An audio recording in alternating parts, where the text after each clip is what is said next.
అందరికీ నమస్కారం. SBR talks channel స్వాగతం. వీటిలో ఐఐటీ కోచింగ్ లేదా ఇంటర్ కాలేజ్ అనగానే ఫస్టు ఒక రకమైనటువంటి భయం ఆవరిస్తుంది. ముఖ్యంగా స్టూడెంట్స్‌లో. అంటే ఇక మా లైఫ్ అంతా అయిపోయింది. ఇంకా ఇంటర్మీడియేట్ ఎళ్ళగానే ఎలాంటి యాక్టివిటీస్ ఉండవు. సండేస్ ఉండవు. ఫన్ ఉండదు. స్మైల్ ఉండదు. ఎంతసేపు స్ట్రెస్సు. ఆ తర్వాత చాలా ఓవర్ వర్క్‌లోడు. ఆహ్, ఇట్లాంటివన్నీ జనరల్‌గా అభిప్రాయంతో అది వాస్తవం గూడా చాలా సందర్భాల్లో. అయితే మిత్రులారా ఒక సినిమా టైటిల్ ఉంది. అన్ని సినిమాలు ఒకేలా ఉండవని. అట్లే అన్ని కాలేజీలు ఒకేలా ఉండవు. మీరు అత్యంత విలక్షణంగా అనిపించేటువంటి 9 కాలేజీలో ఈ యాక్టివిటీస్ ఎట్లా ఉంటాయి? అంటే బియాండ్ అకాడమిక్స్ చాలా ఉంది. అట్లని దాని మీద కాదు మెయిన్ ఫోకస్ అంతా అకాడమిక్సే. చాలా కొద్ది సమయాన్ని కేటాయిస్తారు. చాలా ఎఫెక్టివ్ వాడడం వల్ల ఈ అకాడమిక్స్ ద్వారా ఉండేటువంటి స్ట్రెస్ గాని, ఇక్కడ ఉండేటువంటి ఆ అలసట గాని పోయి చాలా రిలీఫ్‌గా అయ్యి, హ్యాపీగా అయిపోయి రీచార్జ్ అవుతుంటారు. అట్లాంటి విలక్షణమైనటువంటి ప్రోగ్రామ్ గురించి నేరేడ్మెట్ న్యూ బ్రాంచ్ దీనిలో హాస్టల్ కూడా ఉంది. దాని యొక్క వైస్ ప్రెసిడెంట్ గారితోటి మనం డీటెయిల్‌గా మాట్లాడుకొని 9 యాక్టివిటీస్ ఏంటి? 9 స్పెషాలిటీ ఏంటి? 9లో ఉండేటువంటి ప్రత్యేకమైన ఫ్లేవర్ ఏ విధంగా ఉంది? అనేటువంటి విషయం గురించి తెలుసుకుందాం. నమస్తే మ్యామ్. నమస్తే. మ్యామ్ 9 అంటేనే ఒక చిల్, ఒక హ్యాపీనెస్, ఒక సక్సెస్. ఓకే. అంటే నేను ఒక వీడియోలో చెప్పాను. చాలా కాలేజెస్ పేరెంట్స్‌కి ఇష్టం ఉంటాయి. స్టూడెంట్స్‌కి ఇష్టం ఉండవు. ఎందుకంటే బాగా వాళ్ళకి రెస్ట్ లేకుండా చేస్తాను. కొన్ని స్టూడెంట్స్ ఎంజాయ్ చేస్తారు. కానీ పేరెంట్స్‌కు నమ్మకం ఉండదు. అవును. ఇటు పేరెంట్స్, స్టూడెంట్స్ ఇద్దరు హ్యాపీగా ఫీల్ అయ్యేటువంటి కాలేజ్ 9. నేను స్వయంగా చాలా సార్లు వచ్చి చూసాను. ఇప్పుడు మీరు నేరేడ్మెట్ కొత్తగా స్టార్ట్ అవుతుంది కదా మేడం. యెస్. హాస్టల్ ఉంది. అవును. సో, దీనిలో అసలు ఈ ఈ అతి పెద్ద సమస్య ఈ మధ్య కాలంలోనే దాదాపు 10 అపహృతులైంది గత ఈ సీజన్‌లోనే పేపర్‌లో, టీవీలో చూస్తుంటున్నాం. అంటే ఇదంతా నివారించడం కోసం మీరు చేసే యాక్టివిటీస్ గురించి బ్రీఫ్‌గా ఒక 10 గురించి చెప్పండి ఫస్ట్. Sure sir. డెఫినిట్‌గా. ఫస్ట్ మెయిన్‌గా పిల్లలకి స్ట్రెస్ ఫ్రీ ఎడ్యుకేషన్ అన్నది ప్రొవైడ్ చేయాలి మనం.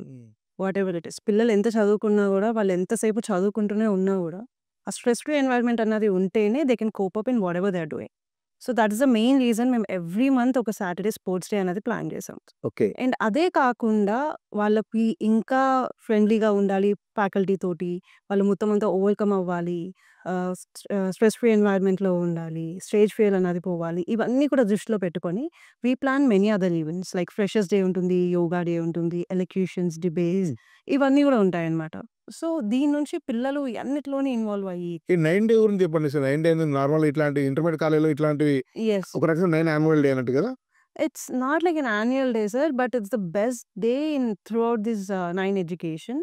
మొత్తం అన్ని బ్రాంచెస్ కలిపి they will be having very good fun on this 9 day. ఇది అంటే 1 డే ఎన్ని రోజులు ఉంటుంది మేడం అది? 3 డేస్ ఉంటుంది. 3 డేస్. ఏ మంత్ సుమారుగా?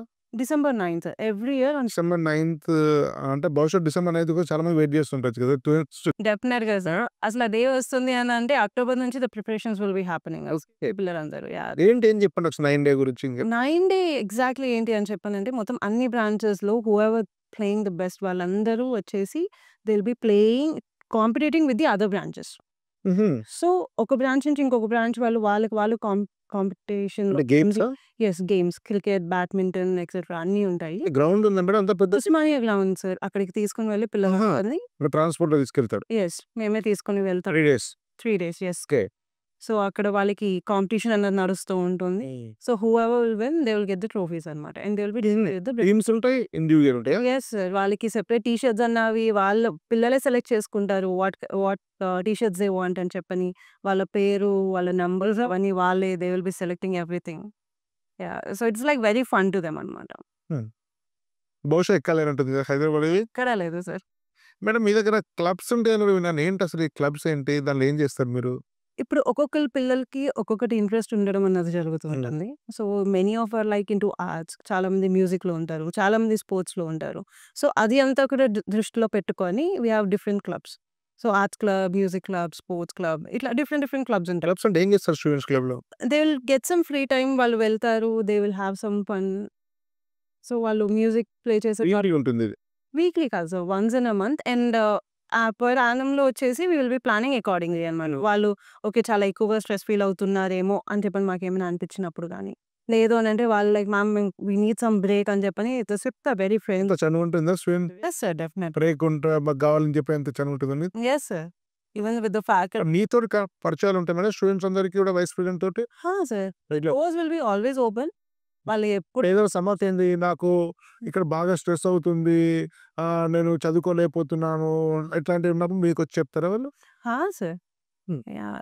ఏ క్యాంపస్‌లో అయినా, ఏ బ్రాంచ్‌లో అయినా గూడా the VPs are always there for the students. హుహు.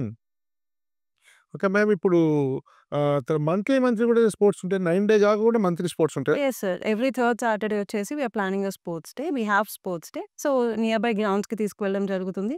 ఆ రోజు మార్నింగ్ నుంచి ఇంకా ఈవినింగ్ వరకు they will just play the games. అంతే. No studies nothing. అక్కడ ఫ్యాకల్టీ గూడా ఉంటారు. The faculty will also be observing how they are doing in the stress free environment అని చెప్పని. At the same time faculty గూడా పిల్లలతోటి ఆడుతూ ఉంటారు. ఫ్యాకల్టీ ఆడతారు, స్టూడెంట్స్ ఆడతారు, ఫ్యాకల్టీ పిల్లలతో కూడా ఆడతారు. ఫ్యాకల్టీ స్టూడెంట్స్‌తో కలిపి ఆడతారు. ఫ్యాకల్టీ స్టూడెంట్స్ కలిపి ఆడతారు. యెస్. ఎందుకంటే అంతా యంగ్ ఫ్యాకల్టీ కదా మీ దగ్గర. Exactly sir. మేడం ఇది ఎక్కడుంది యాక్చువల్లీ? ఇప్పుడు నేరేడ్మెట్ దగ్గర మీకు లొకేషన్ ఎక్కడ ఇది? నేరేడ్మెట్ దగ్గర మనకి రచ్చకొండ పిఎస్ ఉంది సార్. ఎగ్జాక్ట్‌లీ దాని పక్కనే ఉంది. Rachakonda PS. Rachakonda PS. Yes. Rachakonda police station దగ్గర ఉంది. యెస్. నేను విన్నాను మొత్తంలో చాలా ప్రీమియర్ క్యాంపస్, చాలా అంబియన్స్ ఉంటుంది, మంచి హాస్టల్ అని విన్నాను. యాక్చువల్లీ ఎంత మేడం కెపాసిటీ ఎంత మీది? కెపాసిటీ అంటే మనం ఒక క్లాస్ బాయ్స్‌కి తీసుకుంటామండి. అండ్ ఒక క్లాస్ గర్ల్స్‌కి అంతే. Hostel yes. ఎంత hostel number? 35. 35 is what we intake. అంతే. అండ్ యెస్ అంబియన్స్ పరంగా అనేటప్పటికి Neredmet Sainikpuri is the best place అండి హైదరాబాద్‌లో. ట్రాఫిక్ ఉండదు, ఈసీ ఉంటుంది కదా, అటు సో మెనీ ఫ్రీక్వెన్స్ ఏరియా కదా, ఫ్రీక్వెన్స్ ఏరియా కదా. Yeah! So ambience yes sir. ఖచ్చితంగా అక్కడ ట్రాఫిక్ ప్రాబ్లం ఉండదు కదా అసలు ఎక్కువ. ట్రాఫిక్ అది కొంచెం మెయిన్ రోడ్‌కి ఉన్నా కూడా మనకి అలా అసలు డిస్టర్బెన్స్ లోపలికి కొంచెం లోపలికి ఉంటుంది. Yeah. గర్ల్స్ 35, బాయ్స్‌కి 30 boys hostel. Yes. Okay madam. Madam యాక్చువల్గా చాలా కాలేజెస్లో ఎట్లుంటారంటే 70 మంది 80 మంది ఉంటుంటారు. చాలామంది ఫ్యాకల్టీస్‌కు స్టూడెంట్స్ పేర్లు తెలీదు. అది ఆశ్చర్యం కాదు. కొన్ని సందర్భాల్లో స్టూడెంట్స్ కూడా 2 ఏళ్ళు అయిపోయినా ఫ్యాకల్టీ పేరు తెలియని స్టూడెంట్స్ కూడా నేను పర్సనల్ చూసాను నేను. మీరేమో పర్సన్ టు పర్సన్ మా దగ్గరకు వచ్చి చెప్తారు, మాతోటి మాట్లాడతారు, ఏ సమస్య ఉన్నా మాతోటి మాట్లాడతారు అని చెప్తున్నారు. ఇన్ని యాక్టివిటీస్ అని చెప్తున్నారు. యెస్. టీచర్ స్టూడెంట్‌కు ఇంత ర్యాపో, ఒక భావోద్వేగం సంబంధం అనేది మీకు మిగతా వాళ్ళ సాధ్యం ఎందుకు కాదు, మీకెందుకు అవుతది? Good one sir. మాకే ఎందుకు సాధ్యం అవుతుంది అనంటే just because of less strength per class. 35 is what we intake. ఒక్క క్లాస్‌లో 35 స్టూడెంట్స్ మాత్రమే ఉండేటప్పటికి ఆ ఫ్యాకల్టీకి స్టూడెంట్స్ ఎంతమంది వింటున్నారు, ఏం చేస్తున్నారు అన్నది వాళ్ళకి అర్థమవుతుంది. అట్ ద సేమ్ టైమ్ ఫ్యాకల్టీకి, స్టూడెంట్స్‌కి ఏజ్ గ్యాప్ కూడా తక్కువ ఉండేటప్పటికి వాళ్ళ దగ్గర మంచి ర్యాపో అన్నది ఉంటుంది. సో యెస్ ఆబ్వియస్‌గా ఫ్యాకల్టీకి స్టూడెంట్స్ అందరి పేర్లు గుర్తుంటాయి. స్టూడెంట్స్ కూడా ఫ్యాకల్టీని పక్కాగా గుర్తుపెట్టుకుంటారు. వాళ్ళు పర్మనెంట్ ఫ్యాకల్టీ మేడం. మీరు ఫస్ట్ ఇయర్ ఇక్కడ, సెకండ్ ఇయర్ అక్కడ, టాప్ బ్యాచ్ ఇది, తక్కువ బ్యాచ్ ఇట్లాంటిది ఏమి ఉండదు కదా? లేదు సార్. మా దగ్గర సెగ్రిగేషన్ అన్నది లేదు. మేమే పిల్లల్ని డిమోటివేట్ చేసాము అని చెప్పని అంటే, ఇంకా వాళ్ళు చేసే capacity topper batch, star batch, super star, China batch అన్నీ ఉండే. లేదు. మేమే డిమోటివేట్ చేస్తే ఇంకా వాళ్ళు చేసే కెపాసిటీ ఉన్నా కూడా ఓకే నేను చెయ్యలేను అని చెప్పని వాళ్ళే. కాకపోతే దానివల్ల వాళ్ళకి ఆ బ్యాచ్‌లోనే టాప్ బ్యాచ్, తక్కువ బ్యాచ్ అనే దాని మీద స్ట్రెస్‌బిలిటీ అది కాకుండా ఉంటారు. మీకు యెస్. సేమ్ గౌరవం ఇస్తారు. సేమ్ టీచింగ్ ఉంటుంది. తర్వాత దానివల్లనే ఇందరికి బహుశా స్ట్రెస్ తక్కువ ఉండడం కోసం కూడా కారణం అదే అయ్యుండొచ్చు. Yes sir. Thank you very much madam. చాలా చాలా విషయాలు చెప్తారు. ధన్యవాద్. భారత్ మాతా కీ జై.